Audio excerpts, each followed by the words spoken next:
이번 시간에는 우리 내부적 표현 방식에 대해서 같이 한번 살펴보도록 하겠습니다.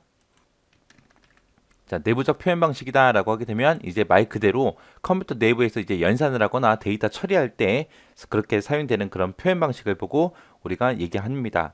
여기에는 이제 고정소수점이 있고요. 부정소수점이 있고 이렇게 두 가지가 있습니다. 자, 실제 시험 문제에서 이제 고정소수점하고 부정소수점하고 이 두 가지를 서로 비교해서 그 특징을 묻는 문제들이 시험 문제에 자주 나오니까 이 특징들 여러분들이 정확하게 기억하셔야 됩니다.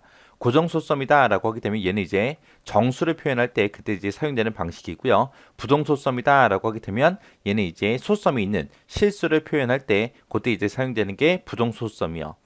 그럼 고정소수점하고 부정소수점하고 정수냐 실수냐 소수점이 있냐 없냐 그 차이요.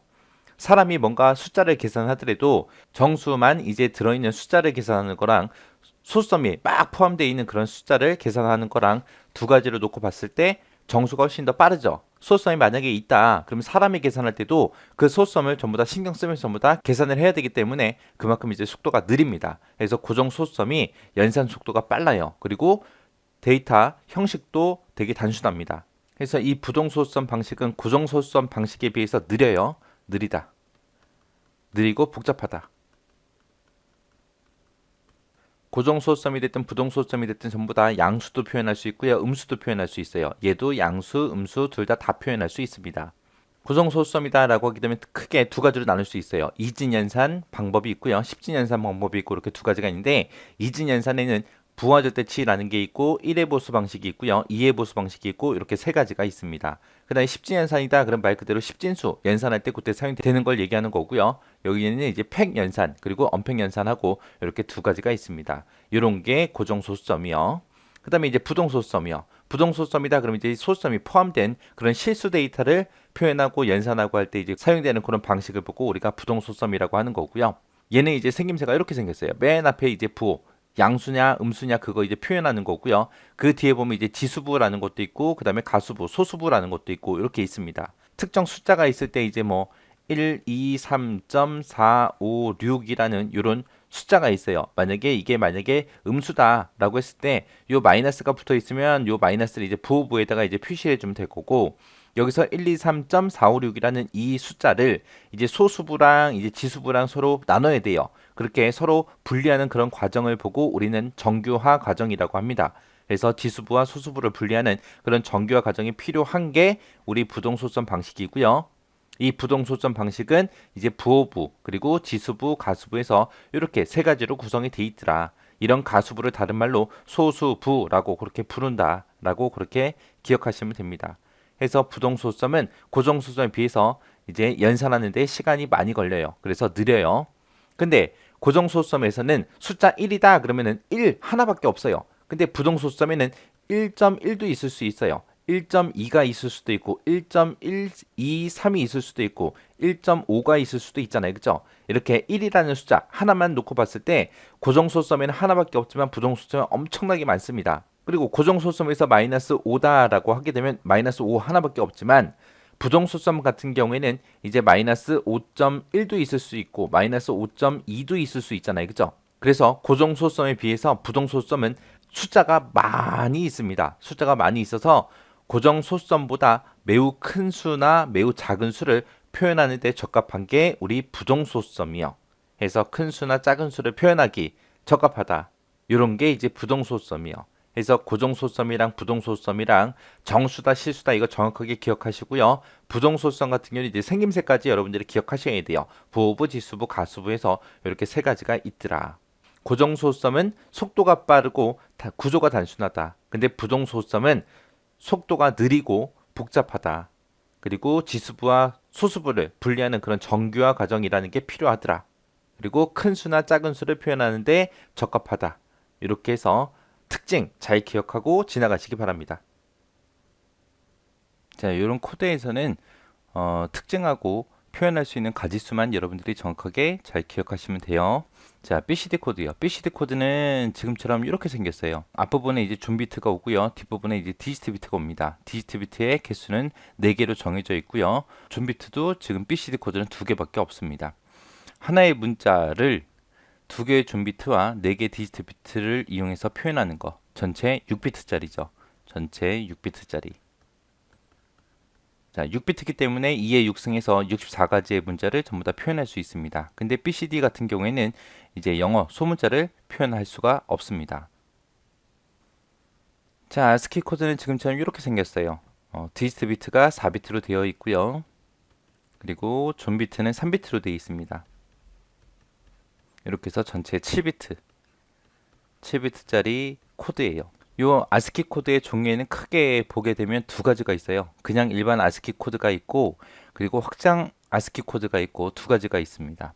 자, 일반적으로 그냥 ASCII 코드다 그러면 그냥 일반 ASCII 코드 7비트짜리 얘기하는 거고요. 자, 얘는 2의 7승에서 128가지의 문자를 표현할 수 있습니다. 얘는 주로 데이터 통신할 때 데이터 통신용 코드로 주로 사용이 돼요. 그래서 요거 잘 기억하시고요. 문자 가지수 잘 기억하세요. 확장 ASCII 코드는 왜 만들었냐면은 그냥 ASCII 코드 같은 경우는 이제 영어 대소 문자, 그리고 숫자, 그리고 문자, 그리고 문장 부호나 미국에서 이제 사용되는 특수 제어 문자 그런 것들만 표시할 수 있어요. 근데 이제 확장 ASCII 코드를 만들어 놓은 게 1비트를 더 추가시켜서 이제 8비트로 만들었거든요. 8비트로 만들어서 2의 8승에서 256가지의 그런 문자를 표현할 수 있어요. 여기서는 이제 특수 기호 문자나 외래어 문자, 그래픽 기호 그런 것들을 더 추가로 쓰기 위해서 만들어 놓은 게 확장 ASCII 코드입니다. 이 ASCII 코드가 시험 문제에 제일 많이 나와요. 많이 나오니까 얘는 특징 꼭 기억하고 지나가세요. EBCDIC 코드 같은 경우에 이제 BC 코드를 확장시켜 놓은 거예요. 그래서 원래 여기 이름 보게 되면 BCD라는 말이 들어가 있죠. 그리고 BCD 코드는 우리말로 이지나 10진 코드라고 하는데 얘는 확장이란 말에 붙었어요. 그래서 확장 이지나 10진 코드 해서 BCD 코드를 좀 더 확장시켜 놓은 거다. 그래서 생긴 거는 이렇게 생겼습니다. 존 비트 4개 4비트, 그리고 디지트 비트도 4비트 해서 총 8비트짜리예요. 8비트짜리. 8비트로 구성되어 있고요.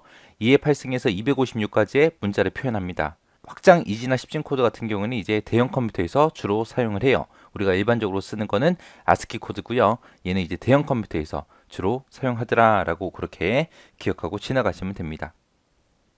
자, 첫 번째 거 보니까 이제 BCD 코드하고 나왔습니다. 여기서 얘기하는 BCD 코드는 우리 문자 표현 방식에 있는 BCD 코드 있죠?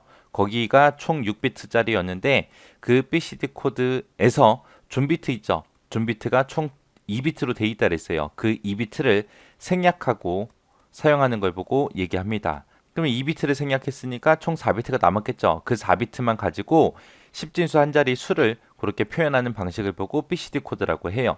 그 4비트를 가지고 이제 1248, 1248 해서 10진수 한 자리를 그렇게 표시해 주는 거예요. 그래서 이 BCD 코드를 다른 말로 우리가 8421 코드라고 그렇게 불러요. 이런 코드를 보고 우리가 가중치 코드라고 합니다. 이런 가중치 코드 중에 가장 대표적인 게 이 8421 코드예요. 여기서 가중치 코드다라고 나왔고 여기는 또 비가중치 코드다라고 나왔어요. 가중치가 뭐고 비가중치가 뭐냐? 예를 들어서 1100이라는 이진수가 있습니다. 이 841 코드로 우리가 구해주게 되면 1248 써서 1이 있는 곳만 다 더해주면 되죠.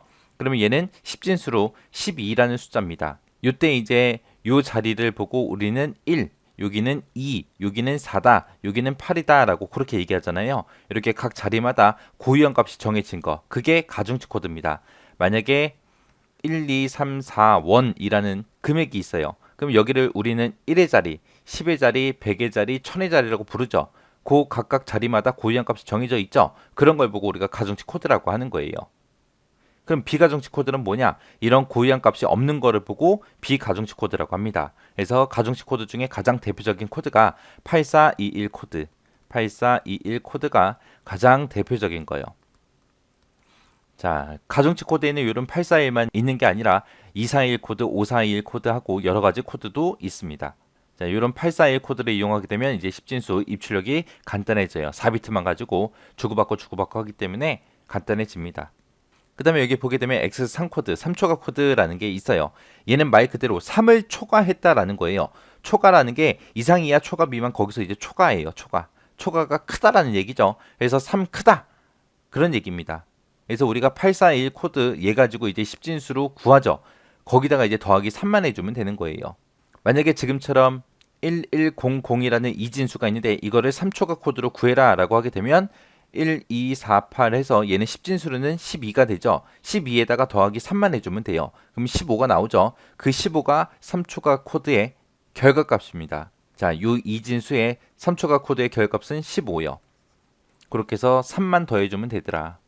그게 3초각 코드요. 그래서 이런 코드를 왜 쓰냐면은 보수를 간단하게 얻을 수 있는 가장 대표적인 자기보수 코드를 보고 우리가 3초각 코드라고 그렇게 부릅니다.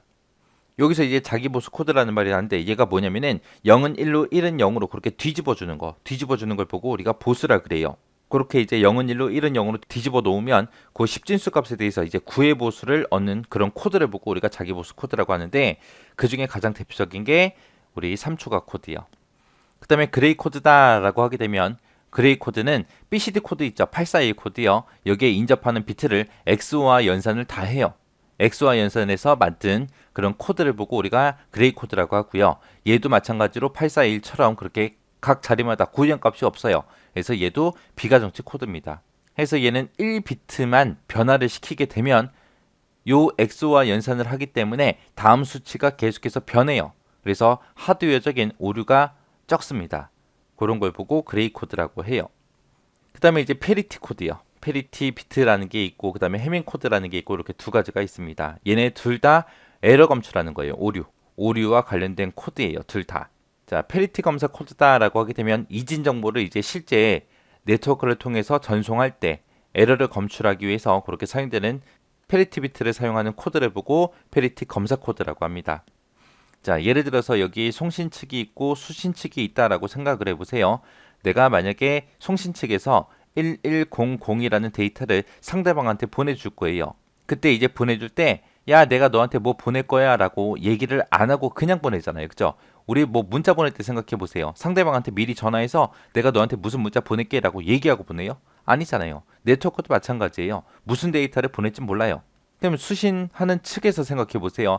만약에 수신한 측에서 1100이라는 요구를 받았어요. 상대방이 보내서 받았는데 이것만 가지고 여기에 오류가 있는지 없는지 알아요? 몰라? 몰라요. 왜? 상대방이 뭘 보낼지를 안 가르쳐 주니까. 이거를 안 가르쳐 주니까 수신 측에서는 이것만 보고 판단을 해야 되는데 이게 에러가 있는 거야, 없는 거야. 구분이 안 돼요. 그때 이제 페리티 비트라는 걸 추가시켜서 우리가 사용을 하는 겁니다. 그래서 페리티 비트라는 거를 맨 뒤에다가 이제 추가시켜요. 1비트로 추가를 시켜서 우리가 사용하는 겁니다. 여기서는 이제 우수 페리티라는 게 있고 기수 페리티라는 게 있고 두 가지가 있습니다. 우수 페리티라는 거는 내가 보내고자 하는 그 데이터를 페리티 비트를 포함해서 1의 개수를 전부 다 짝수개로 만들어서 보내주는 거고요. 기수 페리티다라고 하게 되면 그 1의 개수를 홀수개로 맞춰서 그렇게 보내주는 방식을 보고 얘기해요. 만약에 내가 송신 측에서 1100이라는 데이터를 보낼 거예요. 그래서 페리티를 맨 뒤에다가 여기다 추가를 시킬 건데 만약에 내가 이 데이터를 상대방한테 보낼 때 내가 만약에 우수 페리티로 보내겠다라고 해요. 그러면 우수다 그럼 짝수라 그랬죠. 짝수기 때문에 지금 1의 개수가 1개, 2개에서 짝수기 맞죠? 맞으니까 지금 여기 페리티에다가 0을 집어넣어서 상대방한테 전송하는 거예요. 내가 만약에 우수가 아니라 기수 페리티로 보내겠다라고 했을 때는 홀수계라 그랬죠. 근데 지금 내가 보내고자 하는 데이터에는 1이 2개밖에 없습니다. 짝수계니까 이 페리티라는 부분에다가 1을 써서 1의 개수를 총 홀수계로 그렇게 만들어서 상대방한테 전송을 해줘요. 그러면 상대방한테 전송을 할 때 뭐라고 하냐? 야, 내가 너한테 데이터 보낼 거야. 내가 지금 기수 페리티를 묶었어. 그리고 집어 던져줘요. 그럼 상대방이 데이터를 이렇게 받겠죠. 이렇게 해서 그대로 받았습니다. 받고 나서 이제 수신 측에서 진짜 1의 개수가 기수계가 맞는지 안 맞는지 확인해요. 그래서 풀어봤더니 1의 개수가 3개죠. 3개니까 기수 페리티로 묶어 보낸 거 맞죠? 맞으니까 1의 개수가 3개니까 홀수계 맞네. 에러가 없네 라고 그렇게 판단하는 거예요. 근데 만약에 날아가다가 중간에 여기 데이터가 1로 변했습니다. 근데 상대방은 기수 페리티로 보낸다 그랬어요. 근데 풀어보니까 1의 개수가 총 4개, 짝수계죠. 그러면은 오류가 있네라고 그렇게 판단하는 거예요. 그렇게 해서 1비트를 이용해서 우리가 오류를 검출할 수 있게 그렇게 도와주는 게 페리티 검사 코드예요. 얘는 에러를 뭐만 할 수 있다? 검출한다. 에러 검출만 할 수 있는 거고요.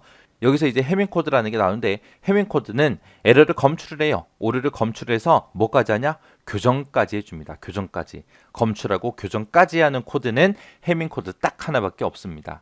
얘는 에러를 검출만 해주고요. 얘는 교정까지 해줘요. 이 해밍 코드라는 아이는 2비트 오류 검출할 수 있고요. 1비트의 오류를 교정할 수 있습니다. 에러는 2개까지 찾지만 오류 교정은 몇 개만 해준다? 한 개만 할 수 있더라. 요게 해밍 코드입니다. 만약에 페리티를 보낸다고 생각해 보세요. 지금처럼 요 데이터를 상대방한테 보낼 거예요. 기수 페리티로 묶어서. 그리고 상대방한테 뿅 하고 전송했더니 지금 오류가 여기서도 발생했고 여기서도 발생했다고 생각해 보세요. 분명히 기수 페리티로 묶는다 그랬죠. 그래서 수신 측에서 이렇게 데이터를 받아서 풀어보니까 1의 개수가 1개, 2개, 3개, 4개, 5개. 1이 5개, 홀수계 맞네. 그렇게 해서 이제 오류가 없다라고 판단을 해요. 실제로는 오류가 2개가 생긴 거잖아요. 요게 페리티의 단점이요. 페리티 비트라는 거는 오류를 몇 개만 찾아준다. 딱 1개의 오류만 찾을 수 있더라. 근데 이 해밍 코드는 2개까지 찾을 수 있어요. 그리고 교정은 딱 1개만 할 수 있습니다.